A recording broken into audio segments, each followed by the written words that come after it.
اعوذ باللہ من الشیطان الرجیم بسم اللہ الرحمن الرحیم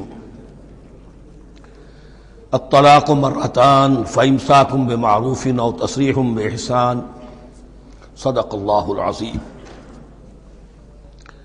پچھلی نشست میں جو مضامین آئے تھے ان میں سے ایک کے بارے میں مجھے احساس ہوا کہ میں نے ایک بات شروع کی تھی لیکن نامکمل رہ گئی۔ آیت الاختلاف کے بارے میں نے عرض کیا تھا کہ وحدت ادیان کے فلسفے کا ایک جز صحیح ہے، ایک غلط ہے۔ صحیح جز کی وضاحت تو ہو گئی کہ یہ تمام جتنے بھی دنیا میں مذاہب ہیں اور دین ہیں یہ سب اسی دین حق سے نکلی ہوئی شاخیں ہیں۔ دین حق سے پگڈنڈیاں مڑی ہیں، صراط مستقیم سے پگڈنڈی مڑی ہے، کوئی بہت دور نکل گئی اور اس کا یوں سمجھیے کہ پہچانی ہوئی صورت بھی پہچانی نہیں جاتی، اتنی دور ہو گئی کہ اس کا اس دین حق کے ساتھ اب کوئی رشتہ نظر ہی نہیں آتا۔ کچھ اتنے دور نہیں ہوئے، قدرے قریب رہے، لیکن سب کی بنیاد ایک ہے۔ ظاہر بات ہے کہ حضرت آدم کی نسل سے بات شروع ہوئی ہے، حضرت آدم کی اولاد ایک ہی امت تھی۔ یہ تفرقے جو بھی ہوئے بعد میں ہوئے ہیں۔ تو وحدت ادیان اس اعتبار سے صحیح ہے کہ دنیا میں تمام ادیان، تمام نظام، تمام مذاہب جو ہیں وہ در حقیقت ایک ہی دین حق کی بگڑی ہوئی شکلیں ہیں، بدلی ہوئی شکلیں ہیں، لیکن اسی سے نکلی ہوئی شاخیں ہیں جنہوں نے شکلیں اپنی بدل لی ہیں۔ غلط حصہ یہ کہ اب جو یہ سب کچھ موجود ہے ان کو ایک کہنا یہ جہالت ہے۔ اب ان کو ظاہر بات ہے کہ ان کی شکلیں اتنی ہو چکی ہیں مختلف ایک دوسرے سے، اور اتنی ان میں تحریفات ہو چکی ہیں، اتنا تغیر و تبدل ہو چکا ہے کہ اب ان کو ایک کہنا موجودہ شکل میں یہ در حقیقت فتنہ ہے اور جہالت ہے۔ دوسری بات جو آخری مضمون آیا تھا 28ویں رکوع میں، دیکھیے اس کی ایک تمہید ہے، وہ سمجھ لیجئے۔ انسانی تمدن کا اہم ترین اور بنیادی ترین مسئلہ کیا ہے؟ تمدن کا ایک ہے انسانی زندگی کا مسئلہ۔ انسانی زندگی کا سب سے بڑا پہلا مسئلہ وہی ہے کہ جو حیوانی زندگی کا بھی ہے، اپنی مادی ضروریات، پیٹ کھانے کو مانگتا ہے، سب سے پہلے یہی ہے، اس میں کوئی شک نہیں۔ لیکن اس کے بعد جب دو انسان ملتے ہیں اور اس سے تمدن شروع ہوتا ہے، اس کا سب سے بڑا مسئلہ ہے انسان کی شہوت۔ اللہ نے دو جنسیں بنا دی ہیں، مرد ہیں، عورت ہیں، اور ان دونوں کے درمیان تعلق سے نسل آگے چلتی ہے۔ اب اس معاملے کو کیسے ہارنس کیا جائے، کیسے منظم کیا جائے، یہ جذبہ بہت پوٹنٹ ہے۔ جو فرائڈ نے کہا ہے، بس وہ یوں سمجھیے کہ ذرا زیادہ مرچ مسالہ لگا دیا، ورنہ اس میں کوئی شک نہیں کہ یہ بہت ہی پوٹنٹ جذبہ ہے انسان کا۔ انسٹنکٹ جو ہے، سیکس کا انسٹنکٹ، وہ بہت مضبوط ہے، بہت قوی ہے۔ لیکن جو شے جتنی قوی ہو اتنا ہی اسے پھر، جو گھوڑا جتنا منہ زور ہو اتنا ہی اس کو لگام دینا جو ہے وہ آسان نہیں ہوتا، اس کے لیے پھر مشقت کرنی پڑتی ہے۔ تو اب اگر تو اس سیکس کو اوپن کر دیا جاتا، کھلا سیکس، فری سیکس، آج کل یہ لفظ استعمال ہوتا ہے، فری سیکس، کیوس ہوتا، تمدن میں فساد ہو جاتا۔ اس کے لیے شادی کا معاملہ کہ ایک عورت کا ایک مرد کے ساتھ رشتہ رہے، سب کو معلوم ہو کہ یہ اس کی بیوی ہے، یہ اس کا شوہر ہے، تاکہ اس طریقے سے نسب کا معاملہ بھی چلے اور ایک خاندانی ادارہ وجود میں آئے۔ ورنہ تو خاندانی ادارہ بس کیسے وجود میں آئے گا؟ فری سیکس میں تو خاندانی ادارہ وجود میں آ ہی نہیں سکتا۔ تو شادی کا، نکاح کا یہ رشتہ جو ہے یہ اللہ تعالیٰ نے اختیار کیا اور یہ انسانوں کو سکھایا۔ اب اس میں مرد اور عورت کیا بالکل برابر ہیں؟ اس سے بڑی حماقت کوئی نہیں، اس لیے کہ کسی بھی ادارے کے دو برابر کے سربراہ نہیں ہو سکتے۔ اتنی موٹی بات ہے کہ اگر آپ کسی ایک محکمے کے دو ڈائریکٹر بنا دیں، بات غلط ہو جائے گی، خراب ہو جائے گی۔ ایک ڈائریکٹر، مینیجنگ ڈائریکٹر، دوسرے 10 ڈائریکٹر بنا دیجیے آپ، لیکن اوپر ایک ہوگا، جنرل مینیجر ایک ہوگا، ڈپٹی مینیجر 10 رکھ دیجیے۔ ہر ادارے میں اگر نظم قائم کرنا ہے تو ایک اوپر ٹاپ پر ہونا چاہیے۔ لہذا جب ایک مرد اور ایک عورت، مرد اور عورت انسان ہونے کے ناطے بالکل برابر ہیں، ایک ہی باپ کے نطفے سے بیٹا بھی ہے، بیٹی بھی ہے، ایک ہی ماں کے رحم میں بھائی نے بھی پرورش پائی ہے اور بہن نے بھی، اس اعتبار سے وہ برابر ہیں۔ شرف انسانیت میں، نوع انسانی کی حیثیت سے، human dignity and honour, they share both equally, absolutely equally. لیکن جب ایک مرد اور ایک عورت مل کر خاندان کے بنیاد رکھتے ہیں تو اب یہ برابر نہیں رہے۔ جیسے انسان سب برابر ہیں، لیکن چپڑاسی اور افسر برابر نہیں ہے، اس کے کچھ اور اختیارات ہیں، اس کے کچھ اور اختیارات ہیں، اس کے کچھ اور فرائض ہیں، اس کے کچھ اور فرائض ہیں۔ اس طریقے سے اس رشتے کے معاملے میں اور یہ بھی نوٹ کر لیجئے کہ یہی وجہ اس قدر تفصیل کے ساتھ سب سے پہلے احکام قرآن میں دیے جا رہے ہیں اسی آئلی قوانین کے متعلق۔ یہ تمدن کی جڑ بنیاد یہ ہے، یہاں سے خاندان بنتا ہے، اور خاندانوں کے اجتماع کا نام معاشرہ ہے۔ خاندان کا نظام، اب ہمارا پاکستانی جو معاشرہ ہے، اگر ہماری 14 کروڑ تعداد ہے اس وقت، 7 افراد ایک خاندان کے اگر آپ شمار کر لیں تو آپ سمجھیے اتنے خاندان ہماری دنیا میں اس وقت موجود ہیں، 2 کروڑ خاندان ہیں، ان خاندانوں پر مشتمل ہے۔ خاندان کا ادارہ مستحکم ہوگا، معاشرہ مستحکم ہو جائے گا۔ خاندان کے ادارے میں صلاح ہوگی، فلاح ہوگی، معاشرے میں صلاح و فلاح آئے گی۔ وہاں فتور ہوگا، فساد ہوگا، بے چینی ہوگی، ظلم ہوگا، ناانصافی ہوگی، وہاں کنفلکٹس ہوں گے، میاں اور بیوی میں جو ہے جھگڑے ہو رہے ہوں گے تو اولاد کی تو جو ہے پھر وہاں تربیت صحیح نہیں ہو سکتی، ان کی تربیت میں منفی چیزیں شامل ہو جائیں گی۔ تو یہ ساری چیزیں جس کی وجہ سے بڑی تفصیل سے قرآن مجید میں احکام دیے گئے ہیں آئلی قوانین، ان میں جہاں تک یہ معاملات ہے، طلاق کا معاملہ ہے، اس میں برابر نہیں ہے۔ شادی کرنے میں عورت کو بھی حق ہے، وہ شادی سے انکار کر دے، جبر نہیں کیا جا سکتا۔ ایک مرتبہ وہ نکاح میں آ گئی ہے تو اب شوہر کا پلڑا بھاری ہے، شوہر اسے طلاق دے سکتا ہے، اگر ظلم کے ساتھ دے گا اللہ کے ہاں جواب دہی کرے گا اور پکڑ ہو جائے گی، لیکن اختیار ہے۔ وہ خود طلاق نہیں دے سکتی، البتہ طلاق حاصل کر سکتی ہے، خلا جسے ہم کہتے ہیں، وہ عدالت کے ذریعے سے، بڑوں کے ذریعے سے، رشتہ داروں کے ذریعے سے خلا کرے، لیکن طلاق دینے کا حق اس کو برابر نہیں ہے مرد کی طرح۔ اسی طرح اگر ایک طلاق دی تھی مرد نے اور اب یہ عدت پوری نہیں ہوئی ہے، وَبَعُولَتُهُنَّ أَحَقُّ بِرَدِّهِنَّ، اب وہ کہے تو نے طلاق دے دیا، میں تیرے گھر میں بسنے کو تیار نہیں ہوں، نہیں، اختیار مرد کا ہے، عدت کے اندر 3 مہینے کے اندر وہ اس کو واپس لے سکتا ہے، اس کو طلاق رجعی کہتے ہیں۔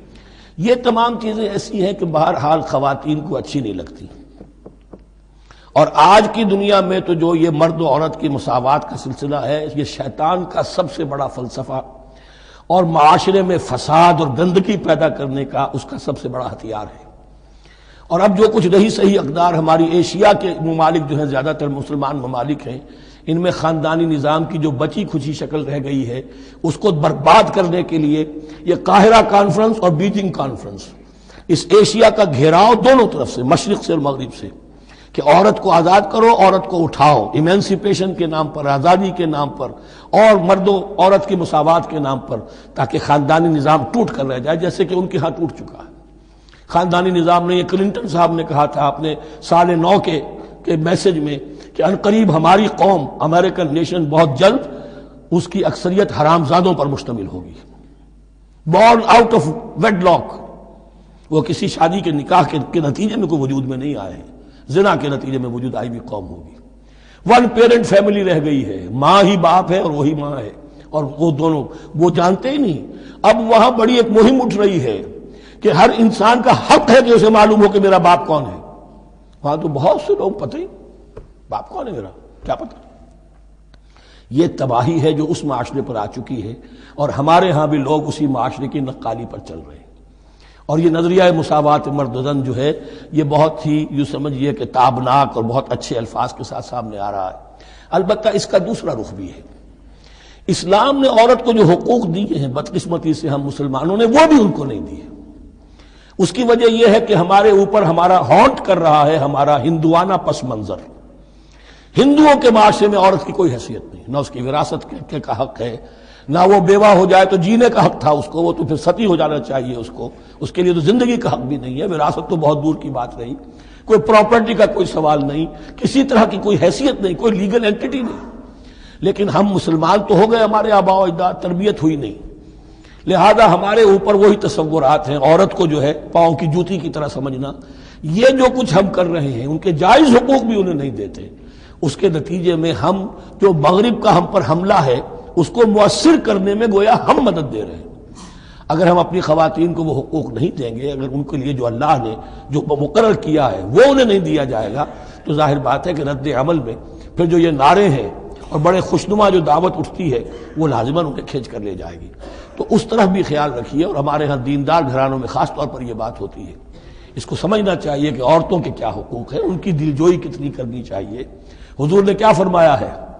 خیرکم خیرکم لأہلہ وانا خیر لأہلی، خیر منکم لأہلی، تم میں سے بہترین لوگ وہ جو اپنے گھر والوں کے لیے اچھے ہوں، بہترین لوگ وہ ہیں۔ ان کے حقوق کا لحاظ ہو، ان کے ساتھ سلوک ہو، ان کی دل جوئی ہو، ان کے احساسات کا بھی پاس کیا جائے۔ البتہ جہاں شریعت کا اور دین کا معاملہ آ جائے، نتھنگ ڈوئنگ، سیدھی سیدھی بات، یہ تلوار کی طرح آپ ننگے ہو جائیں اس وقت کہ یہ معاملہ دین کا ہے، اس میں میں تمہاری کوئی رعایت نہیں کر سکتا، ہاں میرے معاملات کے اندر جو بھی تم چاہو میں نرمی کروں گا، یہ ہو سکتا ہے۔ بس اس کو ذہن میں رکھیے، یہ کڑوی گولی ہے۔ وَلَهُنَّ مِثْلُ الَّذِي عَلَيْهِنَّ بِالْمَعْرُوفِ وَلِلرِّجَالِ عَلَيْهِنَّ دَرَجَةٌ۔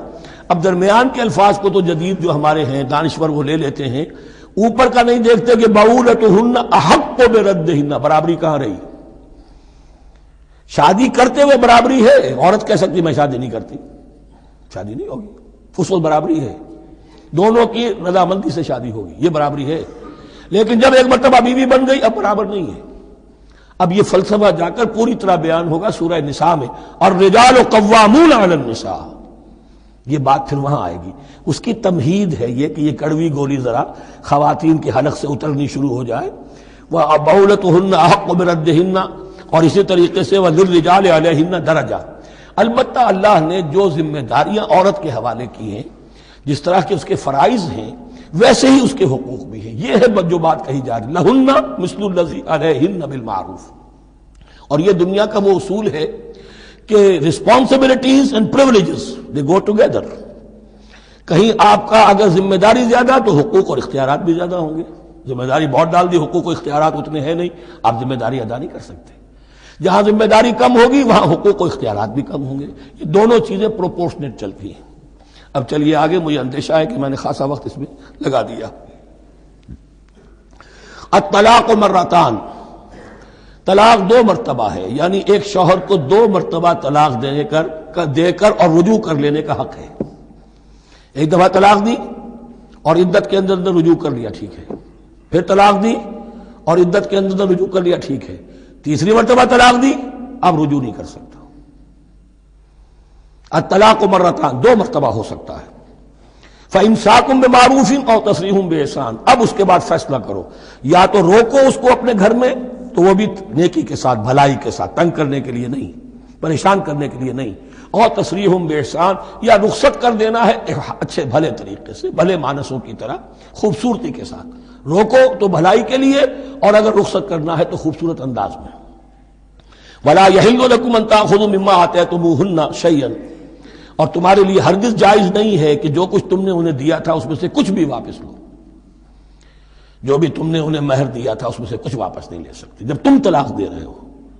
ہاں اگر عورت طلاق مانگے تو اسے اپنے مہر میں سے کچھ چھوڑنا پڑے گا، یہ دوسری بات ہے، لیکن جب مرد طلاق دے رہا ہے تو پھر وہ نہیں روک اس کو اس میں سے جو بھی کچھ دیا ہو، یہاں تک کہ آیا ہے کہ اگرچہ تم نے ان کو احداہن قنطارا، سونے کے ڈھیر دیے ہوں، ان میں سے بھی کچھ نہیں لے سکتے واپس۔ وَلَا يَحِلُّ لَكُمْ أَن تَأْخُذُوا مِمَّا آتَيْتُمُوهُنَّ شَيْئًا إِلَّا أَن يَخَافَا أَن لَّا يُقِيمَا حُدُودَ اللَّهِ، البتہ اگر وہ دونوں یہ سمجھیں کہ ہم حدود اللہ کو قائم نہیں رکھ سکیں گے۔ مراد کیا ہے کہ فیملی لائف کے ضمن میں جو اللہ نے احکام دیے ہیں، جو آداب ہیں، جو ان کے مقاصد ہیں، وہ ہمارے مابین اتنی موافقت مزاجی نہیں ہے کہ ہم ساتھ چل سکیں۔ ایک عورت اگر یہ محسوس کرتی ہے فَإِنْ خِفْتُمْ أَلَّا يُقِيمَا حُدُودَ اللَّهِ فَلَا جُنَاحَ عَلَيْهِمَا فِيمَا افْتَدَتْ بِهِ، پھر اگر اس کا یہ خیال ہے کہ یہ نہیں رکھ سکیں گے تو پھر کوئی حرج نہیں ہے ان دونوں پر کہ جو کچھ دے دلا کر عورت فدیے میں اپنے آپ کو چھڑا لے، یعنی کہہ کہ ٹھیک ہے تم نے مجھے 10 لاکھ مہر دیا تھا، میں 5 لاکھ تمہیں واپس کرتی ہوں، یا تم نے 10 لاکھ کا میرا مہر رکھا تھا، میں خلا مانگ رہی ہوں، میں صرف 5 لاکھ کا تم سے تقاضا کرتی ہوں، اسے اپنے مہر میں سے کچھ چھوڑنا ہوگا، یہ فدیہ ہے۔ تلک حدود اللہ فلا تعتدوها، یہ اللہ کے حدود ہیں، ان سے تجاوز مت کرو۔ دیکھیے روزے وغیرہ کے ضمن میں فلا تقربوها، اور یہاں فلا تعتدوها، اس لیے کہ یہاں بڑے دھڑلے سے آدمی جو ہے وہ ان حدود کو پامال کر جاتے ہیں، قانون یہی رہ جاتا ہے، روح اس کی ختم ہو جاتی ہے۔ وَمَن يَتَعَدَّ حُدُودَ اللَّهِ فَأُولَٰئِكَ هُمُ الظَّالِمُونَ، اور جو اللہ کے حدود سے تجاوز کرتے ہیں وہی ظالم لوگ ہیں۔ فَإِن طَلَّقَهَا، اب اگر تیسری مرتبہ طلاق دے دی، الطلاق مرتان تو ہو چکا نا، اس کے بارے میں سارے احکام آ گئے، لیکن اب اگر دے دی مراد ہے تیسری مرتبہ، فَإِن طَلَّقَهَا فَلَا تَحِلُّ لَهُ مِن بَعْدِ حَتَّىٰ تَنكِحَ زَوْجًا غَيْرَهُ، تو اب وہ اس کے لیے جائز نہیں ہوگی جب تک کہ وہ عورت کسی اور شوہر سے شادی نہ کرے، اس کو حلالہ کہتے ہیں۔ لیکن یہ حلالہ کروانا یا کرنا اور کسی کے ساتھ یہ معاہدہ کرنا تم شادی کر لو پھر طلاق دے دینا، اس پر لعنت فرمائی ہے، حضور نے لعنت فرمائی ہے۔ اور ہمارے ہاں علم میں آتی ہے، یہ بات سننے میں آتی ہے کہ بہت سے علماء نے اس کو دھندا بنا رکھا ہے۔ حلالہ مولوی مشہور ہیں مختلف شہروں کے اندر، فَإِن طَلَّقَهَا فَلَا تَحِلُّ لَهُ مِن بَعْدُ حَتَّى تَنكِحَ زَوْجًا غَيْرَهُ فَإِن طَلَّقَهَا، پھر اگر وہ بھی دوسری شادی کی دوسری جگہ پر، اس عورت نے اس شوہر سے بھی نہیں بنی، اس نے بھی طلاق دے دی، فَلَا جُنَاحَ عَلَيْهِمَا أَن يَتَرَاجَعَا، تو اب کوئی گناہ نہیں ہوگا ان دونوں پر کہ وہ رجوع کر لیں، پہلے سابق شوہر سے شادی کر لیں۔ یعنی عورت کو شاید عقل آ گئی ہو، کوئی اسی کی زیادتی تھی کہ پہلے شوہر کے ہاں بس نہیں سکی، اب دوسری مرتبہ کا تجربہ ہو گیا تو اس کے کان ہو گیا کہ کوئی غلطی میری ہی ہے، اب شاید دوبارہ وہ اپنے شوہر کی طرف، سابقہ شوہر کی طرف رجوع کرنا چاہے تو اس کی اجازت ہے۔ ان ظنا یقیما حدود اللہ، اگر ان کو یہ یقین ہو کہ وہ اللہ کے حدود کی پاسداری کر سکیں گے۔ اللہ کے حدود جو ہیں احکام شریعت، ان کو بہرحال مد نظر رکھنا ہے اور فائق رکھنا ہے۔ وَتِلْكَ حُدُودُ اللَّهِ يُبَيِّنُهَا لِقَوْمٍ يَعْلَمُونَ، اور یہ وہ حدود ہیں اللہ کے جن کو وہ واضح کر رہا ہے، کھول کھول کر بیان کر رہا ہے ان لوگوں کے لیے کہ جو علم حاصل کرنا چاہیں۔ ترجمہ یہ ہوتا ہے عام طور پر جنہیں علم حاصل ہے، اصل میں کسی وقت فعل کو طلب فعل کے معنی میں استعمال کیا جاتا ہے عربی زبان میں، یعلمون جو جاننا چاہیں، جن کے اندر طلب ہے علم کی۔ وَإِذَا طَلَّقْتُمُ النِّسَاءَ فَبَلَغْنَ أَجَلَهُنَّ، تو جب تم لوگ اپنی بیویوں کو طلاق دو اور پھر وہ اپنی عدت پوری کر لیں، فَأَمْسِكُوهُنَّ بِمَعْرُوفٍ أَوْ سَرِّحُوهُنَّ بِمَعْرُوفٍ، تو اب چاہو تو روکو انہیں لیکن معروف طریقے سے، اور چاہو تو انہیں رخصت کر دو وہ بھی اچھے طریقے پر۔ وَلَا تُمْسِكُوهُنَّ ضِرَارًا لِتَعْتَدُوا، اور دیکھو ایسا نہ کرو کہ تم روکو انہیں تنگ کرنے کے لیے۔ اچھا ذرا اس کی میں اور خبر لوں گا رجوع کر کے، ذرا اگر تو طلاق ہو گئی تو آزاد ہو جائے گی، غصہ اتنا چڑھا ہوا ہے کہ ابھی وہ غصہ ٹھنڈا نہیں ہوا ہے، رجوع کر رہا ہے اس لیے کہ اسے اور پریشان کرو، اسے اور تکلیفیں پہنچاؤ۔ تو اب یہ کیا ہوا، قانون تو اجازت دے رہا ہے لیکن تم نے قانون کا مذاق اڑایا، تم نے اللہ کی دی ہوئی اس اجازت کا ناجائز استعمال کیا۔ ہاں اگر بسانے کا واقعی ارادہ ہو گیا ہے تو ضرور تم رجوع کر لو، رجوع کا حق تمہیں ہے، لیکن اگر یہ نہیں ہے، پریشان کرنا ہے، فلا تمسکوہن ولا تمسکوہن ضرارا لتعتدوا، ضدم ضدہ ان پر زیادتی کرنے کے لیے، ستانے کے لیے۔ ومن یفعل ذلک فقد ظلم نفسہ، اور جو کوئی بھی یہ کام کرے گا اس نے اپنی جان پر ظلم ڈھایا۔ ولا تتخذوا آیات اللہ ہزوا، اور دیکھو اللہ کی آیات کو مذاق اور کھیل نہ بنا لو، ٹھٹھا نہ بنا لو۔ یہ اچھی طرح جان لیجیے، law is law and there can be law which has no flaw, فلا لیس لا از امپاسبل۔ اس لیے تقوی، اللہ کا خوف ہر جگہ پر بار بار، ورنہ تم اللہ کی شریعت کا تماشا بنا دو گے، ٹھٹھا بنا دو گے۔ ولا تتخذوا آیات اللہ ہزوا واذکروا نعمت اللہ علیکم، اور یاد کرو، ذکر کرو، شعور کرو اللہ کے انعامات کا جو تم پر ہوئے ہیں۔ وما انزل علیکم من الکتاب والحکمت، اور جو اس نے نازل فرما دی ہے تم پر اپنی کتاب، اپنی شریعت اور حکمت، یعظکم بہ، اس کے ذریعے سے تمہیں نصیحت کر رہا ہے، سیدھا راستہ بتا رہا ہے۔ واتقوا اللہ، اللہ کا تقوی اختیار کرو۔ واعلموا ان اللہ بکل شیء علیم، اور جان لو کہ اللہ تعالیٰ کو ہر چیز کا حقیقی علم حاصل ہے۔ وَإِذَا طَلَّقْتُمُ النِّسَاءَ فَبَلَغْنَ أَجَلَهُنَّ فَلَا تَعْضُلُوهُنَّ أَن يَنكِحْنَ أَزْوَاجَهُنَّ إِذَا تَرَاضَوْا بَيْنَهُم بِالْمَعْرُوفِ،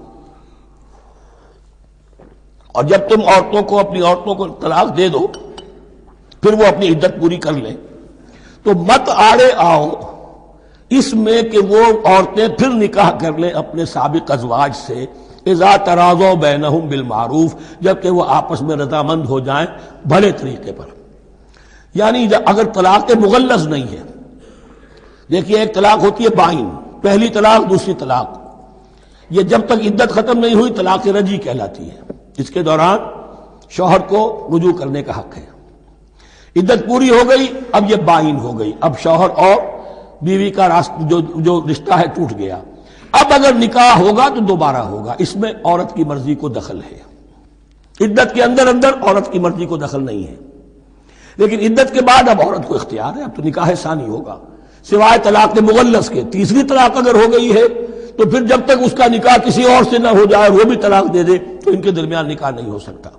گویا کہ یہ دو طلاقوں کے بعد اگر پھر یہ لوگ جبکہ طلاق بائن ہو چکی ہو وہی عورت وہی مرد پھر نکاح کرنا چاہیں تو اب تم آڑے مت آؤ۔ ہوتا کیا ہے، عورت کے بھائی ہیں، اب انہیں غصہ چڑھا ہوا اس بدماش نے یہ کچھ کیا تھا، اس نے تمہیں ایسے ایسے ستایا تھا، اس نے یہ کیا تھا، اب تمہیں ہم شادی نہیں کرنے دیں گے اس کے ساتھ۔ نہیں، یہ کام تمہارا نہیں ہے۔ اگر وہ اذا تراضوا بینہم، اگر وہ باہم راضی ہو جائیں تو تم اب ان کے آڑے مت آؤ۔ بالمعروف ذالک یوعظ بہ من کان منکم یؤمن باللہ والیوم الآخر، یہ وہ چیزیں ہیں جن کی نصیحت کی جا رہی ہے تم میں سے ان کو جو واقعتاً ایمان رکھتے ہو اللہ پر اور یوم آخر پر۔ ان کے اندر ایمان ہی نہیں ہے، ان کے لیے یہ سارا جو ہے بھینس کے آگے بین بجائے جاؤ کیا حاصل ہے، وہ تو پھر اس کو کوئی فائدہ نہیں پہنچے گا۔ ذالک یوعظ بہ من کان منکم یؤمن باللہ والیوم الآخر ذالکم ازکی لکم واطہر، یہ طریقے جو ہیں تمہارے لیے زیادہ پاک ہیں، زیادہ عمدہ ہیں۔ واللہ یعلم وانتم لا تعلمون، اللہ جانتا ہے تم نہیں جانتے۔ اپنی عقل کو مقدم نہ رکھو، یہ اللہ کا علم ہے، اسی نے عورت کو بنایا، اسی نے مرد کو بنایا، اسے مرد بھی عزیز ہے عورت بھی عزیز ہے۔ الخلق عیال اللہ، حضور نے فرمایا تمام مخلوق اللہ کے کنبے کے مانند ہے۔ اللہ کو تو اپنا ہر انسان مرد ہو یا عورت ہو محبوب ہے، پسندیدہ ہے، اس کی تخلیق ہے، اس کا شاہکار ہے، لیکن یہ کہ وہ جانتا ہے کہ عورت کے کیا حقوق ہونے چاہیے، مرد کے کیا ہونے چاہیے۔ لہذا واللہ یعلم وانتم لا تعلمون والوالدات یرضعن اولادہن حولین کاملین، اور والداؤں کے لیے، ماؤں کے لیے ضروری ہے کہ وہ اپنی اولاد کو 2 سال دودھ پلائیں پورا۔ اور یہ خاص طور پر یہاں تذکرہ ہو رہا ہے جب طلاق کا مسئلہ ہو۔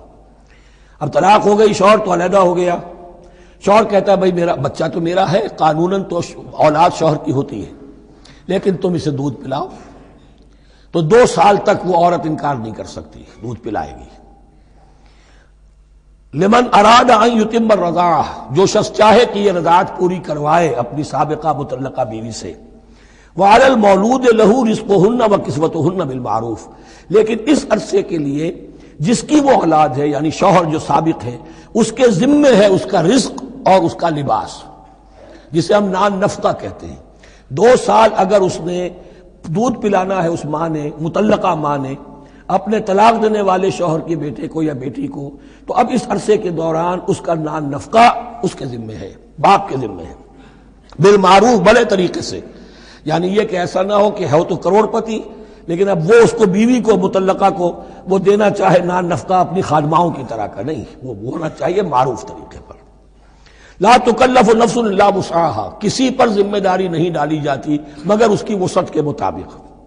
لا تضار والدۃ بولدہا، نہ تو تکلیف پہنچائی جائے والدہ کو اپنے بچے کی وجہ سے، ولا مولود لہ بولدہ، نہ جس کا وہ اولاد ہے، جس کا وہ بیٹا یا بیٹی ہے یعنی باپ، نہ اس کو تکلیف پہنچائی جائے۔ کوئی لا ضرر ولا ضرار، حضور کی حدیث ہے، دونوں کے ساتھ منصفانہ سلوک کیا جائے۔ وعلی الوارث مثل ذلک، اب فرض کیجئے وہ شخص جو تھا طلاق دینے والا وہ تو مر گیا، تو وارث کے ذمے، اس کا جو وارث ہے اس کے ذمے نان نفقہ رہے گا، اس کے اپنے مرحوم والد کی اگر اولاد اس کی کسی مطلقہ بیوی کے پاس ہے 2 سال تک دودھ پلانے کے لیے۔ فَإِنْ أَرَادَا فِصَالًا، اب یہ بھی ہو سکتا ہے کہ وہ دونوں جو ہے کہے کہ سب میں تو دودھ نہیں پلاتی، یا یہ کہ وہ شوہر چاہے ان تراض منہما، دونوں راضی ہو جائیں کہ میں دودھ نہیں پلواتی، آپ دودھ چھڑوا دیجئے، وتشاور، آپس میں رضامندی اور مشورے سے، فلا جناح علیہما، اس میں بھی کوئی حرج نہیں۔ اگر دودھ چھڑوانا چاہیں، وہ کسی اور سے دودھ پلوانا چاہتے ہیں، کوئی دایا رکھ لی ہے اس سے دودھ پلوانا چاہتا ہے، ٹھیک ہے، لیکن ہونا چاہیے جبر نہ ہو، ماں پر جبر نہ ہو۔ ان تراض منہما، دونوں کی رضامندی سے، وتشاور، اور مشورے سے، فلا جناح علیہما، تو پھر ان دونوں پر کوئی حرج نہیں ہے۔ اذا سلمتم ما آتیتم بالمعروف، جب کہ تم اس کی ماں کو وہ سب کچھ دے دو جس کا کہ تم نے اسے وعدہ کیا تھا۔ یہ نہ ہو کہ نان نفقے کو بچانے کے لیے اب تم کہو درمیان میں کہ چھوڑو جی مجھے تو سستی عورت مل رہی ہے دودھ پلا سکتی ہے، نہیں جی کون سا؟ وَإِنْ أَرَدْتُمْ أَن تَسْتَرْضِعُوا أَوْلَادَكُمْ فَلَا جُنَاحَ عَلَيْكُمْ، اگر تم چاہو کسی اور سے اب دودھ پلوانا، رضاعت کروانا، تو اس میں بھی کوئی حرج نہیں۔ فَلَا جُنَاحَ عَلَيْكُمْ إِذَا سَلَّمْتُمْ مَا آتَيْتُمْ بِالْمَعْرُوف، جبکہ ان کی ماں، اس کی ماں کو تم دے چکو جو کچھ کہ تم نے طے کیا تھا معروف اور بھلے طریقے پر. واتقوا اللہ، اور اللہ کا تقوی اختیار کرو. واعلموا ان اللہ بما تعملون بصیر، اور جان لو کہ جو کچھ تم کر رہے ہو اللہ اسے دیکھ رہا ہے. والذین یتوفون منکم ویذرون ازواجا، اور وہ کہ جو تم میں سے وفات پا جائیں اور وہ چھوڑ جائیں بیویاں. یتربصن بانفسہن، اب یہ عدت جو تھی ایک تھی طلاق کی عدت، وہ 3 ماہواریاں آ جانا، 3 مہینے اندازن، اور ایک ہے جو فوت ہو گیا اور بیوہ کی عدت کیا ہے. والذین یتوفون، جو تم میں سے وفات دے دیے جائیں، منکم تم میں سے، ویذرون ازواجا، پیچھے بیویاں چھوڑ گئے ہوں، یتربصن بانفسہن 4 اشہر وعشرا، وہ روکے رکھیں اپنے نفسوں کو 4 مہینے اور 10 دن. 4 مہینے 10 دن تک ایک جو بیوہ عورت ہے وہ کوئی اور نکاح نہیں کر سکتی. 4 مہینے 10 دن. فَإِذَا بَلَغْنَ أَجَلَهُنَّ، اور جب وہ اپنی اس مدت تک پہنچ جائیں، یعنی پوری ہو گئی مدت عدت کی، فَلَا جُنَاحَ عَلَيْكُمْ فِي مَا فَعَلْنَ فِي أَنفُسِهِنَّ، تو تم پر کوئی گناہ نہیں ہے اس معاملے میں جو وہ اپنے بارے میں کریں. اب وہ آزاد ہے، نکاح کر سکتی ہیں. اب تم روکنا چاہو، ہماری ناک کٹ جائے گی، یہ بیوہ بیٹھ نہیں سکی، اس سے رہا نہیں گیا، نہیں، غلط بات، تمہارا کوئی اختیار نہیں. لا جناح علیکم فیما فعلن فی انفسہن بالمعروف، کرے نیک طریقے سے، بھلے طریقے سے، شریعت کے مطابق، قواعد شریعت کے مطابق، تو تمہارا اختیار نہیں ہے کہ روکو. واللہ بما تعملون خبیر، اور جو کچھ تم کر رہے ہو اللہ اس سے باخبر ہے. ولا جناح علیکم فیما عرضتم بہ من خطبۃ النساء واکننتم فی انفسکم، اب یہ انہی بیواؤں کا ذکر ہو رہا ہے. تم پر کوئی حرج نہیں ہے کہ جو تم اشارے میں کوئی بات اور پیغام دینا چاہو کسی بیوہ کو، اشارے کنائے میں، لیکن یہ کہ اس میں عدت کے دوران نکاح تو نہیں ہو سکتا. اشارے کنائے میں یہ کچھ بات کہی جا سکتی ہے کہ مجھے دلچسپی ہے، شاید میں کوئی بھی طریقہ اختیار کیا جائے. او اکننتم فی انفسکم، یا اپنے دلوں میں چھپائے رکھو، تو اللہ کو کوئی اعتراض نہیں. اس میں یہ کہ ظاہر بات ہے کہ ایک آدمی علم اللہ انکم ستذکرونہن، اللہ کے علم میں ہے تمہیں ان کا خیال تو آئے گا ہی. آخر یہ عورت تھی، بیوہ ہو گئی ہے، اب میں اس سے شادی کر سکتا ہوں، آپ کو رغبت ہے اس کی طرف نکاح کی، تو اب کوئی آدمی سوچے میرے دل میں خیال آ رہا ہے بیوہ کے بارے میں، میں تو گناہ گار ہو گیا، میرا دل گناہ گار ہو گیا، نہیں، یہ قانون فطرت ہے. علم اللہ انکم ستذکرونہن، اللہ کے علم میں ہے ان کا خیال تو تمہیں آئے گا ہی. ولیکن لا تواعدوہن سرا، لیکن ایسا نہ کرو کہ ان سے معاہدہ کر لو خفیہ خفیہ، طے ہو جائے، بات پکی ہو جائے. سرا الا ان تقولوا قولا معروفا، سوائے اس کے کہ کوئی معروف بات کہہ دی جائے جس سے انہیں اشارہ مل جائے، بس. ولا تعزموا عقدۃ النکاح حتی یبلغ الکتاب اجلہ، اور مت باندھو گراہ نکاح کی جب تک کہ قانون شریعت اپنی مدت پوری نہ کر لے، یعنی عدت جب تک پوری نہ ہو جائے. اب یہاں دیکھیے حتی یبلغ الکتاب، کتاب سے مراد شریعت، قانون شریعت. کتاب سے مراد یہاں کیا ہے کہ جو بھی قانون آ چکا ہے کتاب کے اندر، 4 مہینے 10 دن کے بعد نکاح اس سے پہلے نہیں ہوگا. وَاعْلَمُوا أَنَّ اللَّهَ يَعْلَمُ مَا فِي أَنفُسِكُمْ فَاحْذَرُوهُ، اور جان لو کہ اللہ خوب جانتا ہے جو تمہارے دلوں میں ہے، پس اس سے ڈرو، اس کی پکڑ سے بچو. وَاعْلَمُوا أَنَّ اللَّهَ غَفُورٌ حَلِيمٌ، اور یہ بھی جان لو اللہ غفور بھی ہے، بخشنے والا بھی ہے. وہ خطا ہو گئی ہے، استغفار کرو، توبہ کرو، اللہ معاف فرمائے گا. اور حلیم ہے، وہ فوراً نہیں پکڑتا بلکہ ڈھیل دیتا ہے، مہلت دیتا ہے، اگر چاہو تو تم توبہ کر لو. لا جناح علیکم ان طلقتم النساء ما لم تمسوهن او تفرضوا لهن فریضہ، تم پر کوئی گناہ نہیں ہے کہ تم ایسی بیویوں کو طلاق دے دو کہ جن کو نہ تو تم نے اب تک چھوا ہو اور نہ ان کے لیے مہر مقرر کیا ہو. یہ ہو جاتا تھا نکاح جو ہے بچپن میں بھی کر دیے جاتے تھے، لیکن ابھی کوئی نوبت نہیں آئی ہے، نکاح تو ہو گیا لیکن نہ کوئی مہر مقرر ہوا ہے، نہ کوئی ان کی ملاقات ہوئی ہے.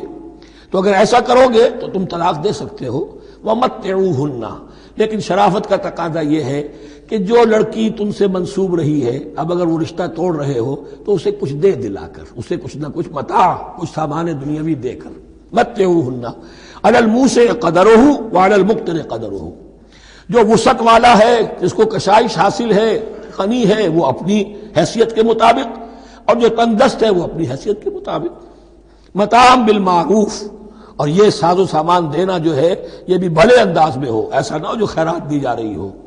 حق حقا علی المحسنین، یہ حق ہے محسنین پر، یہ سمجھے کہ ہم پر اللہ تعالیٰ کی طرف سے عائد کردہ یہ ذمہ داری ہے۔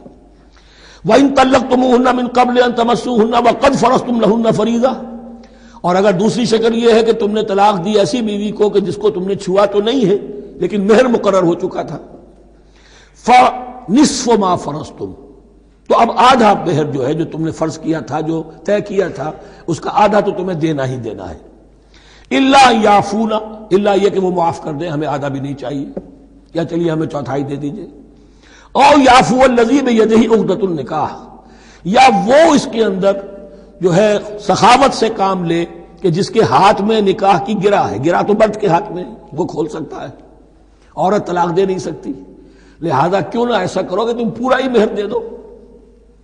فرمایا وان تعفو، اگر تم درگزر کرو اور زیادہ دو، اقرب للتقوی، یہ تقوی سے قریب تر ہے۔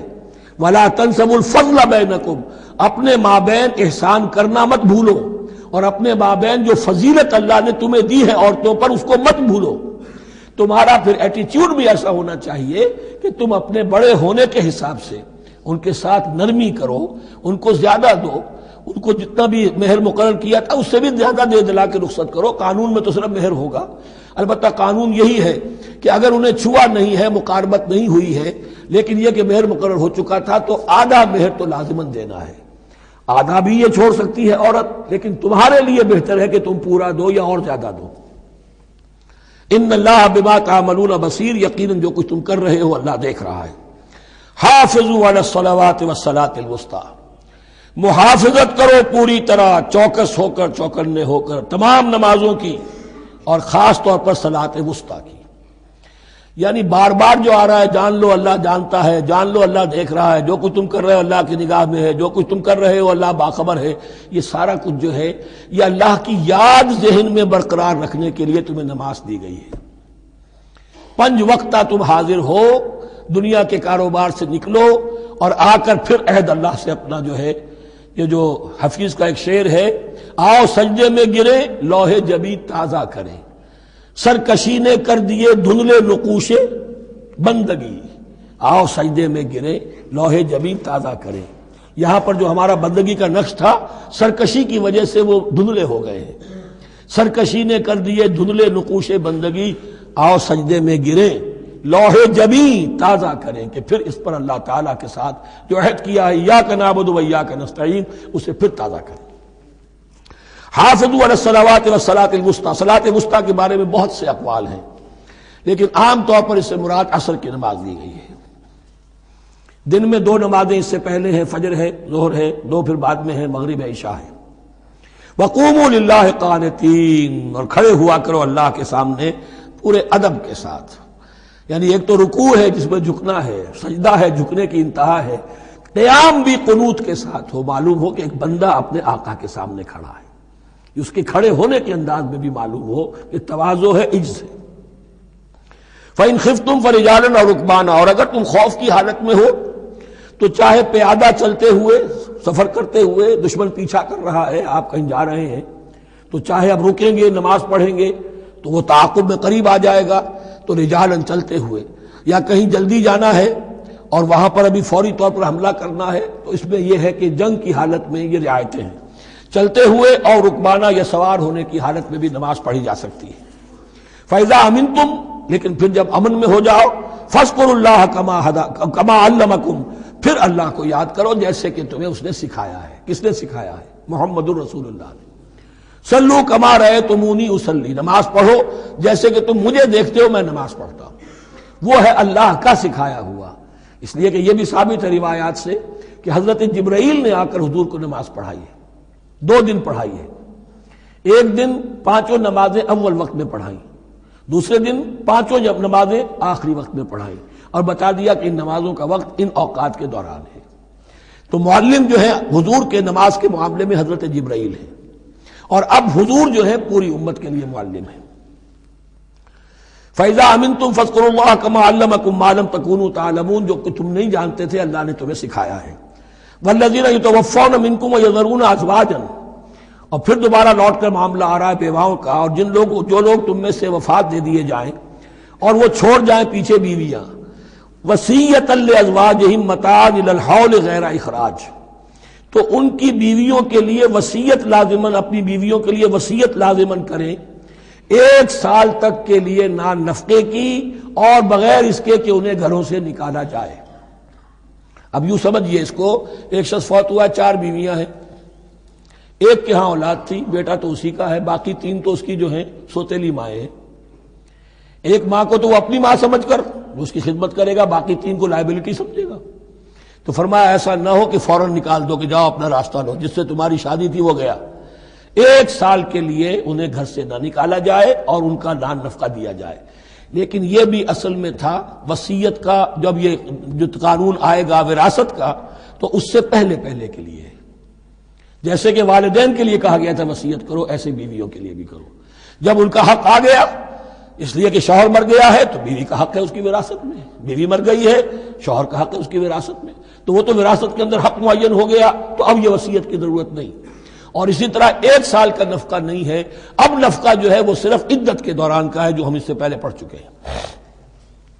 فَإِنْ خَرَجْنَ فَلَا جُنَاحَ عَلَيْكُمْ فِي مَا فَعَلْنَ فِي أَنفُسِهِنَّ، لیکن اگر وہ خود نکل جائیں، ظاہر بات ہے کہ عدت ہوتی 4 مہینے 10 دن، اب تم سال بھر روکو گے تو نہیں ان کو، اگر وہ شادی کر کے کہیں اور جا کے بسنا چاہیں تو تم پر کوئی الزام نہیں آئے گا، جو کچھ وہ کرتی ہیں اپنی جانوں کے بارے میں معروف ہو، بھلے طریقے پر، معروف طریقے پر۔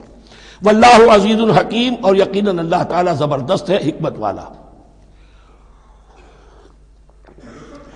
وللمطلقات متاع بالمعروف، اسی طرح مطلقات کے لیے بھی ساز و سامان زندگی کی ضروریات ہے معروف طریقے پر، حقا علی المتقین، لیکن یہ ہے عدت کے وقت تک کے لیے۔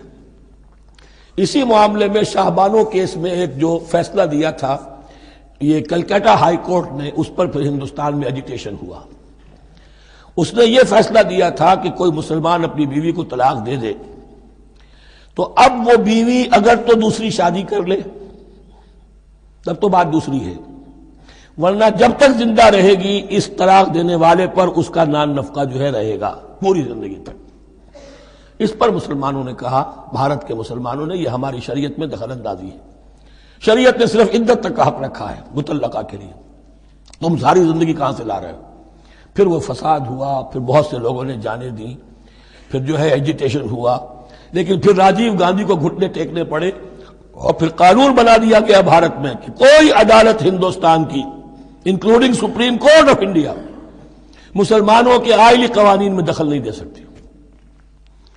میں سلام کیا کرتا ہوں مسلمانان بھارت کو، ہمارے ہاں ایک ڈکٹیٹر نے، فوجی ڈکٹیٹر نے آئلی قوانین بنائے جنہیں سنیوں نے، شیعوں نے، اہل حدیث نے، بریلویوں نے، دیوبندیوں نے اور جماعت اسلامی کی ٹاپ کی قیادت سب نے یہ کہا کہ یہ غلط قوانین ہیں، اور وہ آج تک چل رہے ہیں۔ ایک اور ملٹری عامر 11 برس تک یہاں پر لمن الملک اليوم، میرے لیے ہے بادشاہی، میں ہوں مقتدر اعلیٰ، مقتدر قادر مطلق، یہ کہتا ہوا چلا گیا اور اس قوانین کو جو کا تو برقرار رکھا ہے۔ اسی پر بھی میں نے شورا سے استعفیٰ دیا تھا ان کے، لیکن مسلمانوں نے وہاں پر یہ بات بھی نہیں ہونے دی کہ جب قرآن شریعت کا حکم جو ہے وہ یہ ہے کہ مطلقہ کو عدت تک کے لیے نان نفقہ ہے تو ساری زندگی کا کوئی معاملہ نہیں۔ کذالک یبین اللہ لکم آیاتہ لعلکم تعقلون، اسی طرح اللہ تعالیٰ تمہارے لیے اپنی آیات کو واضح کر رہا ہے تاکہ تم عقل سے کام لو اور سمجھو۔ اب جو 2 رکوع اگلے آ رہے ہیں یہ بڑے اہم ہیں اس اعتبار سے کہ یہ تاریخ بنی اسرائیل کا غزوہ بدر ہے جس کا تذکرہ ہوگا۔ میں ایک بات آپ کو بنی اسرائیل کی تاریخ کی بتا چکا ہوں کہ جب حضرت موسیٰ کے انتقال کے بعد یوشع ابن نون کی سرکردگی میں انہوں نے جہاد کیا، قتال کیا تو فلسطین فتح ہو گیا، لیکن انہوں نے چھوٹی چھوٹی حکومتیں 12 بنا لی اور آپس میں لڑتے بھی رہے۔ لیکن 300 برس کے بعد پھر صورتحال پیدا ہوئی، وہ واقعہ ہوگا جو اب سامنے آ رہا ہے کہ جب ان کے اوپر دنیا تنگ ہو گئی، آس پاس کے جو کافر اور مشرک لوگ تھے انہوں نے انہیں دبا لیا، بہت سو کو ان کے گھروں سے، ان کے ملکوں سے نکال دیا، تو پھر تنگ آ کر انہوں نے کہا اس وقت کے نبی سے کہ ہمارے لیے کوئی بادشاہ بنا دیجئے، سپہ سالار بنا دیجئے، اب ہم اللہ کی راہ میں جنگ کریں گے۔ تو وہ جو جنگ ہوئی ہے طالوت اور جالوت کی، اس جنگ کے بعد سے خلافت راشدہ شروع ہوئی ہے دور بنی اسرائیل کی۔ گویا کہ خلافت راشدہ دور بنی اسرائیل کی 300 برس بعد آئی ہے ان کے رسول کے انتقال کے، جبکہ خلافت راشدہ اس امت مسلمہ کی متصل ہے رسول اللہ صلی اللہ علیہ وسلم کے زمانے کے ساتھ، اس لیے کہ صحابہ نے جانیں دیں، خون دیا، قربانیاں دیں، اور اس کے نتیجے میں حضور کی زندگی ہی میں دین غالب ہو گیا، اسلامی ریاست قائم ہو گئی۔ تو ظاہر بات ہے اس کے بعد آپ کے انتقال کے بعد خلافت کا دور شروع ہو گیا، لیکن وہاں یہ سارے سال 300 برس گزرے ہیں، اس کے بعد ان کا دور خلافت آیا ہے، اور اس میں بھی 3 خلافتیں ہیں کہ جو متفق علیہ ہیں، ویسے وہاں تو وہ نبوتیں ہیں، طالوت علیہ السلام، داؤد علیہ السلام اور سلیمان علیہ السلام۔ چوتھی خلافت پر آ کر تقسیم ہو گئی ہے، جیسے حضرت علی کے زمانے میں چوتھی خلافت میں عالم اسلام جو ہے دارالاسلام منقسم ہو گیا کہ مصر اور شام نے حضرت علی کی خلافت کو تسلیم نہیں کیا۔ اسی طرح حضرت سلیمان کے 2 بیٹوں میں پھر ان کی مملکت تقسیم ہو گئی، ایک اسرائیل اور ایک یہودیہ، یہ 2 ریاستیں وجود میں آئی، جیوڈی۔ بہرحال یہ جو واقعہ تھا کہ جس کے بعد خلافت راشدہ شروع ہو رہی ہے، اسلام کا غلبہ شروع ہو رہا ہے حضرت موسیٰ کی تاریخ میں، وہ ہے طالوت اور جالوت کی جنگ، اس کے لیے اب یہاں پر تذکرہ ہو رہا ہے، اور یہ بھی ایک آئینہ دکھایا جا رہا ہے صحابہ کرام کو، اب یہی مرحلہ تمہیں درپیش ہے۔ غزوہ بدر آیا چاہتا ہے، آئینہ، coming events cast their shadows before, تمہیں پہلے سے بتایا جا رہا ہے۔ الم تر الی الذین خرجوا من دیارہم، کیا تم لوگوں نے غور نہیں کیا، کیا تم نے غور نہیں کیا ان لوگوں کے حال پر کہ جو نکل گئے اپنے گھروں سے، وہم الوف، جبکہ وہ ہزاروں کی تعداد میں تھے، حذر الموت، موت سے ڈر کی وجہ سے، یعنی جب کفار اور مشرکین نے غلبہ کر لیا ان پر اور بہت سے ملکوں سے یہ بھاگے اپنے ملک چھوڑ کر، فقال لهم اللہ موتوا، تو اللہ نے ان سے کہا کہ مر جاؤ، ثم احیاہم، پھر انہیں زندہ کیا۔ یہاں یہ بھی ہو سکتا ہے مراد کہ فی الواقع یہ عمل ہوا ہو، اور یہ بھی مراد ہو سکتا ہے جیسے قوم مر جاتی ہے لیکن پھر اس کا نشأت ثانیہ ہو جاتی ہے، پھر اللہ نے ان کے اندر ایک جذبہ پیدا کر دیا، یعنی یہاں پر مرنا اور احیاء جو ہے وہ معنوی ہو، روحانی ہو، اخلاقی ہو، وہ بالفعل جسدی نہ ہو، لیکن اللہ کے اختیار سے باہر نہیں، اس کی قدرت میں ہے، سب کو مار کر بھی دوبارہ جلا سکتا ہے۔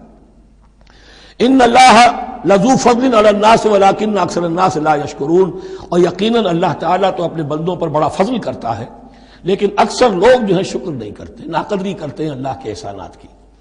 لیکن اب وہ غزوہ بدر جو ہے ان کا سابقہ امت مسلمہ کا، اس کا حال بیان کرنے سے پہلے مسلمانوں سے گفتگو ہو رہی، اس لیے کہ ہے تو ساری ان کے لیے، ان کی ہدایت کے لیے۔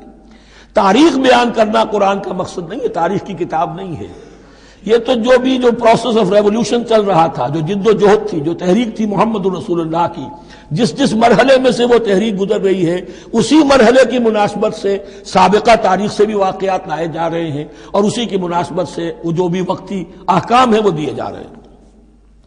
وَقَاتِلُوا فِي سَبِيلِ اللَّهِ وَاعْلَمُوا أَنَّ اللَّهَ سَمِيعٌ عَلِيمٌ، اور جنگ کرو اللہ کے راستے میں، اور جان لو اللہ تعالیٰ سب کچھ سننے والا اور جاننے والا ہے۔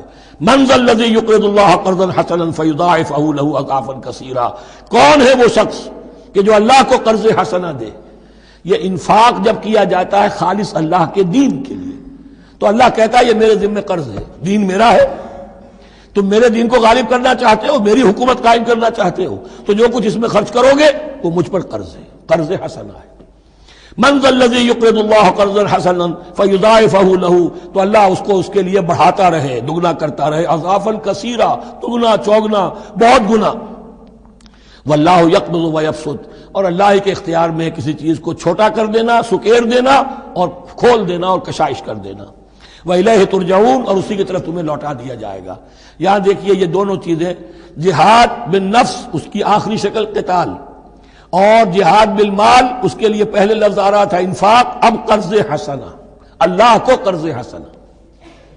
الم تر الی الملأ من بنی اسرائیل من بعد موسیٰ، کیا تم نے غور نہیں کیا موسیٰ کے بعد بنی اسرائیل کے سرداروں پر، ملا من بعد موسیٰ، اذ قالوا لنبی لہم، جبکہ انہوں نے اپنے نبی سے کہا، یہ تو میں آپ کو حدیث سنا چکا ہوں، کوئی وقت ایسا نہیں گزرا حضرت موسیٰ کے بعد کہ نبی کوئی نہ کوئی موجود نہ رہا ہو، حضرت عیسیٰ تک۔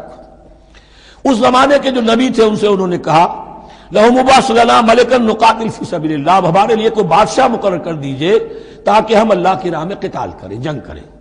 یہاں بادشاہ سے مراد ہے جو سپہ سالار ہو، نبی ہے تو ظاہر بات ہے کہ نبی کا رتبہ تو بلند رہے گا، لیکن نبی کے تابع ہو کر کوئی شخص کہ جو جنگ کی سپہ سالاری کر سکے اس کو نامزد کر دیجئے۔ قَالَ هَلْ عَصَيْتُمْ إِن كُتِبَ عَلَيْكُمُ الْقِتَالُ أَلَّا تُقَاتِلُوا، جو نبی تھے، یہ سیموئیل نبی تھے، سموئیل، یہ آپ اولڈ ٹیسٹمنٹ میں پڑھیں گے، سیموئیل نبی، انہوں نے کہا کہ اس کا بھی اندیشہ ہے کہ جب جنگ فرض کر دی جائے اللہ تو قاتلوا، پھر تم جنگ نہ کرو، یعنی ابھی تو بڑے تمہارے دعوے ہیں، بہادری دکھا رہے ہو، بڑا جوش و خروش ہے، کہیں ایسا تو نہیں ہوگا کہ ادھر سے میں اللہ تعالیٰ سے اجازت بھی لوں جنگ کی اور تمہارے لیے کوئی سپہ سالار یا بادشاہ بھی بنا دوں اور پھر تم جنگ سے کنی کترا جاؤ۔ قالوا وما لنا الا نقاتل فی سبیل اللہ، ان کا کیسے ممکن ہے کہ ہم اللہ کی راہ میں قتال نہ کریں؟ وقد اخرجنا من دیارنا وابنائنا، جبکہ ہمیں نکال دیا گیا ہے ہمارے گھروں سے اور ملکوں سے اور اپنے بیٹوں سے، یعنی ان کی اولاد کو تو انہوں نے غلام بنا لیا، ان کی عورتوں کو بانیہ بنایا، اب یہ تو نکلے ہوئے ہیں اپنے ملکوں سے خوف سے بھاگے ہوئے۔ فلما كتب علیہم القتال، تو جب ان پر وہ جنگ فرض کر دی گئی، تولوا الا قلیلا منہم، تو پیٹھ پھیر گئے سب کے سب سوائے کچھ لوگوں کے۔ یہ گویا کہ تنبیہ کی جا رہی ہے، مسلمانوں تم بھی بہت کہتے رہے ہو کہ حضور ہمیں جنگ کی اجازت ملنی چاہیے، ہم کب تک یہ ظلم سہیں گے، لیکن ایسا نہ ہو دیکھو اب جب جنگ کا حکم آئے، اب پڑھ چکے ہم وہ آیت کتب علیکم القتال وہو کرہ لکم، اب اچھی نہیں لگ رہی جنگ، جان تو پیاری ہے، تو اب دکھا دیا گیا وہاں بھی یہ ہوا۔ واللہ علیم بالظالمین، اور اللہ ایسے ظالموں سے خوب باخبر ہے۔ وقال لهم نبیہم، اور ان سے کہا ان کے نبی نے، ان اللہ قد بعث لکم طالوت ملکا، تمہارے لیے اللہ تعالیٰ نے طالوت کو بادشاہ مقرر کیا ہے۔ ان کا نام تورات میں آیا ہے سول یا ساؤل، SAUL۔ اب یہ سمجھ میں نہیں آتا، ہو سکتا ہے کہ اصل نام ساؤل ہو، لیکن چونکہ وہ بہت قداور تھے، طول قداور، اس لیے ان کا ایک صفاتی نام ہو طالوت۔ قرآن مجید نے صفاتی نام لیا ہے کہ وہ بہت قداور تھے۔ قالوا انا یکون له الملک علینا، اب انہوں نے کہا کیسے ہو سکتا ہے کہ اسے بادشاہت ملے ہمارے اوپر، ونحن احق بالملک منہ، ہمیں زیادہ حق حاصل ہے اس کے مقابلے میں کہ ہمیں بادشاہی دی جائے۔ ولم یؤت سعۃ من المال، وہ تو مفلس ہے، اسے تو اللہ نے کوئی زیادہ دولت دی نہیں ہے، کیونکہ ان کے معیار تو یہی تھے، جو دولت مند ہے وہی صاحب عزت ہے۔ قال ان اللہ اصطفاہ علیکم، اب نبی نے کہا اب جو چاہو کہو، اللہ نے اس کو چن لیا ہے تم پر، یہ فیصلہ اب ہو چکا، اللہ کا فیصلہ ہے، ڈیوائن ججمنٹ ہے، ڈیوائن ڈیسیجن ہے، کین ناٹ بی ریووکڈ۔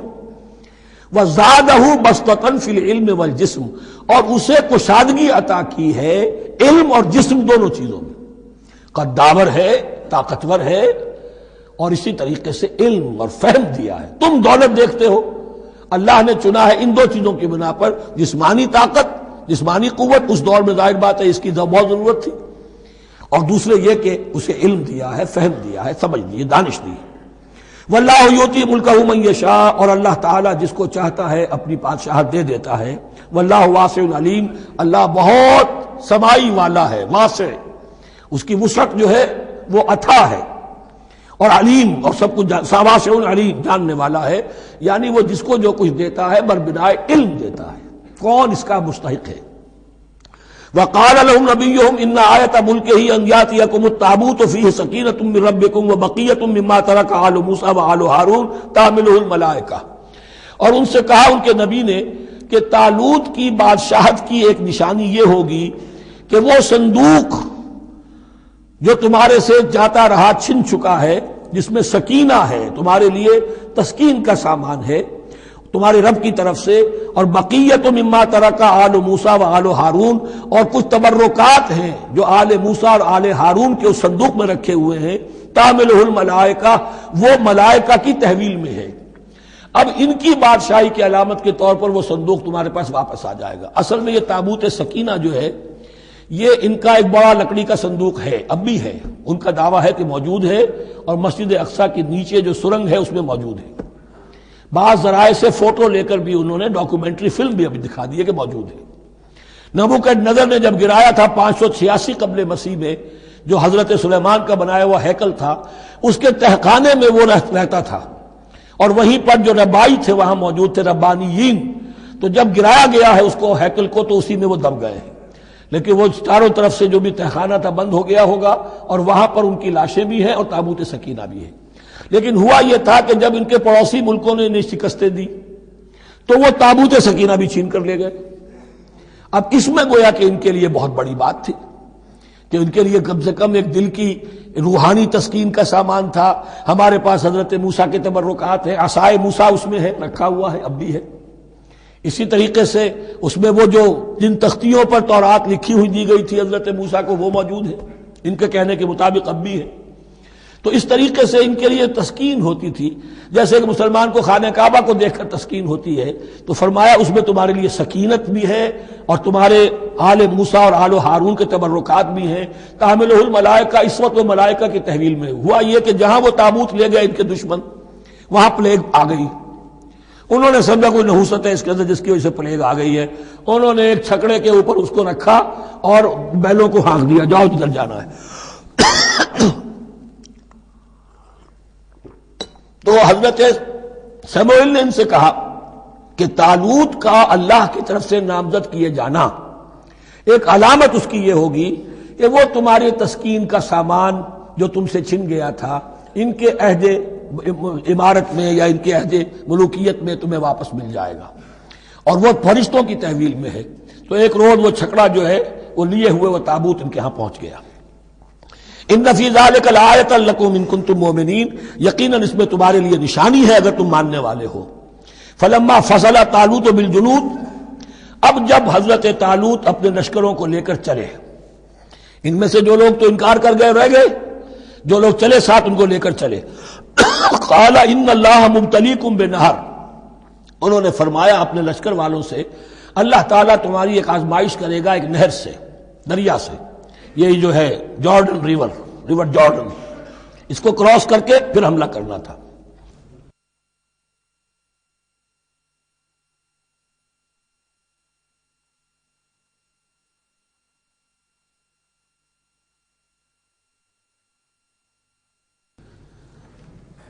بسم اللہ اولہ وآخرہ.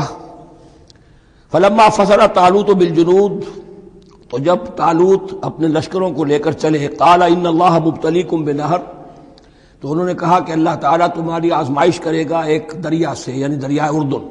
فمن شرب منہ فلیس منی، جو اس میں سے پیٹ بھر کر پانی پیے گا وہ مجھ میں سے نہیں ہے. ومن لم یطعمہ فانہ منی، جو اس میں سے پانی نہیں پیے گا وہ میرا ساتھی ہے. الا من اغترف غرفۃ بیدہ، سوائے اس کے کہ کوئی صرف اپنے چلی سے لے کر چلو سے اور وہ کچھ وہ ایک گھونٹ لے لے. یہ اصل میں ہر کمانڈر کے لیے ضروری ہوتا ہے کہ کسی بھی بڑی جنگ سے پہلے اپنے ساتھیوں کا مورال دیکھے، ڈسپلن کی حالت دیکھے. تو جیسے حضور نے بھی غزوہ بدر سے قبل مشاورت کی تھی کہ مسلمانوں ایک لشکر آ رہا ہے جنوب سے کیل کانٹے سے لیس، اور ایک قافلہ آ رہا ہے شمال سے، اور اللہ نے ان دو میں سے ایک کا وعدہ کیا تمہیں ضرور ملے گا، بتاؤ کدھر چلے. اندازہ ہو گیا کچھ لوگ جو کمزوری دکھا رہے تھے انہوں نے کہا چلیں جی پہلے قافلہ لوٹ لیں، اور جو لوگ تھے باہمت انہوں نے کہا جو حضور آپ کی ارادہ، جو آپ کا منشا ہو. تو یہاں بھی انہوں نے اس سے ٹیسٹ کیا ہے کہ آیا وہ میرے حکم کی پابندی کرتے ہیں یا نہیں کرتے. فشربوا منہ، تو ان سب نے بہتوں نے پیا اس میں سے خوب جی بھر کر. الا قلیلا منہم، سوائے ان میں سے بہت کم تعداد میں. فلما جاوزہ هو والذین آمنوا معہ، تو جب گزرے اس دریا کے پار اترے وہ اور وہ لوگ جو ان کے ساتھ ساتھیہ اہل ایمان رہ گئے تھے. یعنی پہلی سکریننگ پہلے ہو چکی تھی جو قتال ہی کے منکر ہو گئے تھے، اور اس کے بعد دوسری ہو گئی ہے کہ جو اس چھلنی میں سے نہیں نکل سکے، وہ پانی پی کر بے سدھ ہو گئے. یہ ایسا ہی ہے جیسے غزوہ احد میں حضور صلی اللہ علیہ وسلم کے ساتھ 1000 آدمی مدینے سے نکلے تھے اور پھر عین وقت پر 300 آدمی ساتھ چھوڑ کر چلے گئے.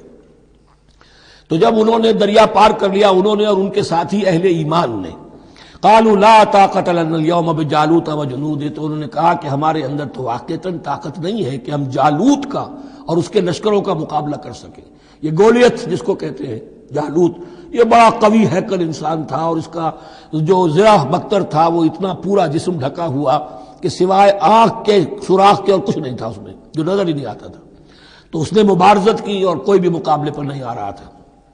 قال الذين يظنون انهم ملاقو الله كم من فئة قليلة غلبت فئة كثيرة باذن الله، تو کہا ان لوگوں نے جو یقین رکھتے تھے کہ اللہ سے ملاقات کرنی ہے کہ کئی مرتبہ ایسا ہوا ہے، کتنی مرتبہ ایسا ہوا ہے کہ چھوٹی جماعت غالب آ گئی ہے بڑی جماعت پر اللہ کے حکم سے. یعنی آگے بڑھو، ہمت کرو، اپنی جو ہے کم ہمتی کا ثبوت نہ دو، اللہ تعالیٰ کی نصرت سے، اللہ کی مدد سے تمہیں فتح حاصل ہو جائے گی۔ واللہ مع الصابرین، اللہ تو صابروں کے ساتھ ہے۔ ولما برزوا لجالوت وجنودہ، تو جب وہ سامنے آئے جالوت اور اس کے لشکروں کے، برزا ظاہر ہو جانا، سامنے آمنے سامنے آ جانا، اب ادھر ان کا لشکر ہے طالوت علیہ السلام کا، اور ادھر وہ جالوت کا لشکر ہے۔ قالوا، اب انہوں نے دعا کی، ربنا افرغ علینا صبرا، اے اللہ ہم پر صبر انڈھیل دے۔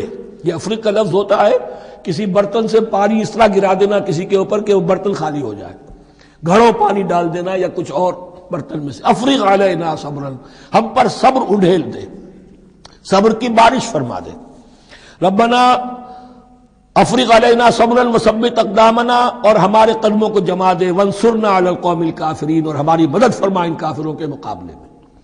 یہی دعا گویا کہ تلقین کی جا رہی ہے اہل ایمان کو کہ جب بدر کے موقع پر تمہارا مقابلہ ہوگا تو تمہیں یہ دعا کرنی چاہیے۔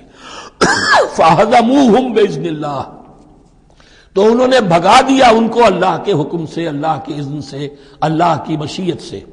وَقَتَلَ داود جالوت، اور قتل کیا جالوت کو داود نے۔ یہ داود جو ہے تورات سے معلوم ہوتا گڈریے تھے، جنگلوں میں رہتے تھے اپنی بھیڑیں بکریاں لے کر، اور ان کے پاس ایک گوپیا ہوتا تھا، اس گوپیے کے اندر پتھر رکھ کر اس کو گھما کر وہ مارتے تھے، لیکن نشانہ اتنا صحیح تھا کہ اس سے وہ کہتے تھے کہ میں شیروں کے جبڑے توڑ دیتا ہوں۔ جب کبھی شیر آتے ہیں میرے بھیڑوں بکریوں کے گلوں پر حملے کے لیے، تو جب وہ آ گئے اتفاق سے، جب لشکر آمنے سامنے تھے، ادھر جالوت للکار رہا ہے آئے کوئی میرے مقابلے میں، ادھر سب کے سب سہمے کھڑے ہیں، کوئی آگے نہیں نکل رہا، تو حضرت طالوت آئے، یہ حضرت داود آ گئے اتفاقاً۔ کہا معلوم ہوا کیا سچویشن ہے، یہ ہے کہ اچھا ٹھیک ہے، میں اس غیر مختون کا میں معاملہ کرتا ہوں، اس لیے کہ یہ ان کے یہاں سب سے بڑی گالی تھی۔ حضرت ابراہیم کی ملت میں ہے ختنہ، اور یہ جو کفار اور مشرک تھے ان کے ہاں ختنہ نہیں تھی، تو نامختون ہونا ان کے ہاں یہ سب سے بڑی گالی تھی۔ اس نامختون کا پھر جو ہے میں اس کو کیفر کردار تک پہنچاؤں گا، میرے پاس یہ گوپیا ہے اور میں تو شیروں کے جبڑے توڑ دیا کرتا ہوں۔ انہوں نے پھر وہ پتھر رکھ کر اور گھمایا ہے، اور سیدھا وہ آنکھ کے سوراخ سے اس کے بھیجے کے اندر اتر گیا، اور اس طریقے سے قتل داود و جالوتا، داود نے جالوت کو قتل کیا، اور اللہ تعالیٰ نے پھر ان کو جو براتی عطا کیے، وَآتَاهُ اللَّهُ الْمُلْكَ وَالْحِكْمَةَ وَعَلَّمَهُ مِمَّا يَشَاءُ۔ ایک تو یہ کہ طالوت علیہ السلام نے اپنی بیٹی کا نکاح ان سے کر دیا، داماد ہو گئے، اور پھر انہی کو وارث بنایا، یہ بادشاہ ہوئے۔ اللہ نے ان کو ہی ملک دیا، حکومت دی، بادشاہت دی، اور حکمت بھی دی، نبوت بھی دی، یہ دونوں اعتبارات سے ان کو اللہ تعالیٰ نے سرفراز فرمایا۔ وَعَلَّمَهُ مِمَّا يَشَاءُ، اور پھر اسے سکھایا جو کچھ کہ اللہ نے چاہا۔ وَلَوْلَا دَفْعُ اللَّهِ النَّاسَ بَعْضَهُمْ بِبَعْضٍ، اور اگر اس طریقے سے اللہ ایک گروہ کو دوسرے کے ذریعے سے دفع نہ کرتا رہے، زمین میں فساد ہوتا ہے تو اللہ تعالیٰ کو شکل ایسی پیدا کرتا ہے کہ کسی اور گروہ کو سامنے لا کر مفسدوں کا خاتمہ کرتا ہے۔ اگر ایسا نہ ہوتا، وَلَوْلَا دَفْعُ اللَّهِ النَّاسَ بَعْضَهُمْ بِبَعْضٍ لَفَسَدَتِ الْأَرْضُ، تو زمین میں فساد ہی فساد پھیل گیا ہوتا۔ اللہ تعالیٰ نے ان جنگوں کے ذریعے سے ہر بڑا فرعون جو آتا، ہر فرعون راموسا، اللہ تعالیٰ نے کوئی نہ کوئی اس کے لیے علاج تجویز کیا ہوا ہے۔ وَلَوْلَا دَفْعُ اللَّهِ النَّاسَ بَعْضَهُمْ بِبَعْضٍ لفسدت الارض ولكن اللہ ذو فضل علی العالمین، لیکن اللہ تعالیٰ تو تمام جہانوں پر بڑا فضل کرنے والا ہے۔ تلک آیات اللہ نتلوها علیک بالحق، یہ اللہ کی آیات ہیں جو ہم پڑھ کر آپ کو سنا رہے ہیں حق کے ساتھ۔ یہ قول گویا کہ حضرت جبرائیل کی طرف منسوب ہوگا، یہ اللہ کی آیات ہیں اے مسلمانوں، اے محمد صلی اللہ علیہ وسلم، جو ہم آپ کو سنا رہے ہیں حق کے ساتھ۔ وَإِنَّكَ لَمِنَ الْمُرْسَلِينَ، اور یقیناً اے محمد صلی اللہ علیہ وسلم آپ رسولوں میں سے ہیں۔ تِلْكَ الرُّسُلُ فَضَّلْنَا بَعْضَهُمْ عَلَى بَعْضٍ، ایک بہت اہم قانون بیان ہو رہا ہے، ان رسولوں میں سے ہم نے بعض کو بعض پر فضیلت دی ہے۔ یہ میں پہلے بیان کر چکا ہوں کل، تفریق بین الرسل کفر ہے، تفضیل یہ قرآن سے ثابت ہے، کوئی افضل ہے اور کوئی مفضول ہے، کسی کو کسی اعتبار سے فضیلت ہے، کسی کو کسی اور اعتبار سے فضیلت، جزوی فضیلت ہے مختلف لوگوں کی ہو سکتی ہے، کلی فضیلت تمام انبیاء اور رسول پر محمد رسول اللہ کو حاصل ہے۔ تلک الرسل فضلنا بعضهم علی بعض منهم من کلم اللہ، ان میں سے وہ بھی تھے جن سے اللہ نے کلام فرمایا، حضرت موسیٰ علیہ السلام۔ ورفع بعضهم درجات، اور بعضوں کے اور کسی اعتبار سے درجات بڑھا دیے. وآتینا عیسی ابن مریم، اور ہم نے عیسیٰ ابن مریم کو البینات بڑے کھلے معجزے دیے. وأیدناہ بروح القدس، اور ان کی مدد فرمائی حضرت جبرائیل کے ساتھ. وَلَوْ شَاءَ اللَّهُ مَا اقْتَتَلَ الَّذِينَ مِن بَعْدِهِمْ مِن بَعْدِ مَا جَاءَتْهُمُ الْبَيِّنَاتُ، لیکن اللہ چاہتا تو یہ آپس میں نہ لڑتے جھگڑتے، نہ یہودیوں کی آپس میں جنگیں ہوتی، نہ یہودیوں اور نصرانیوں کی ہوتی، نہ نصرانیوں کے فرقے ایک دوسرے سے لڑتے. وَلَوْ شَاءَ اللَّهُ مَا اقْتَتَلَ الَّذِينَ مِن بَعْدِهِمْ مِن بَعْدِ مَا جَاءَتْهُمُ الْبَيِّنَاتُ، اس کے بعد کہ ان کے پاس واضح تعلیمات آ چکی تھیں. وَلَٰكِنِ اخْتَلَفُوا، لیکن انہوں نے اختلاف کیا. فَمِنْهُم مَّنْ آمَنَ وَمِنْهُم مَّنْ كَفَرَ، ان میں وہ بھی ہیں جو ایمان لے آئیں گے اور ان میں وہ بھی ہیں جو کفر پر اڑ گئے ہیں. وَلَوْ شَاءَ اللَّهُ مَا اقْتَتَلُوا، اگر اللہ چاہتا ان پر لازم کر دیتا، یعنی جبرن تکوینی طور پر، تو اختلاف نہ کرتے، جھگڑتے نہ. وَلَٰكِنَّ اللَّهَ يَفْعَلُ مَا يُرِيدُ، لیکن اللہ تو کرتا ہے جو چاہتا ہے. اللہ نے جو دنیا کو اس حکمت پر بنایا ہے کہ یہ دنیا کی زندگی آزمائش ہے، آزمائش کے لیے آزادی دی ہے. تو جو شخص غلط راستے پر جانا چاہے اسے آزادی ہے، جو صحیح راستے پر آنا چاہے اسے آزادی ہے. بارک اللہ لی و لکم فی القرآن العظیم ونفعنی وإیاکم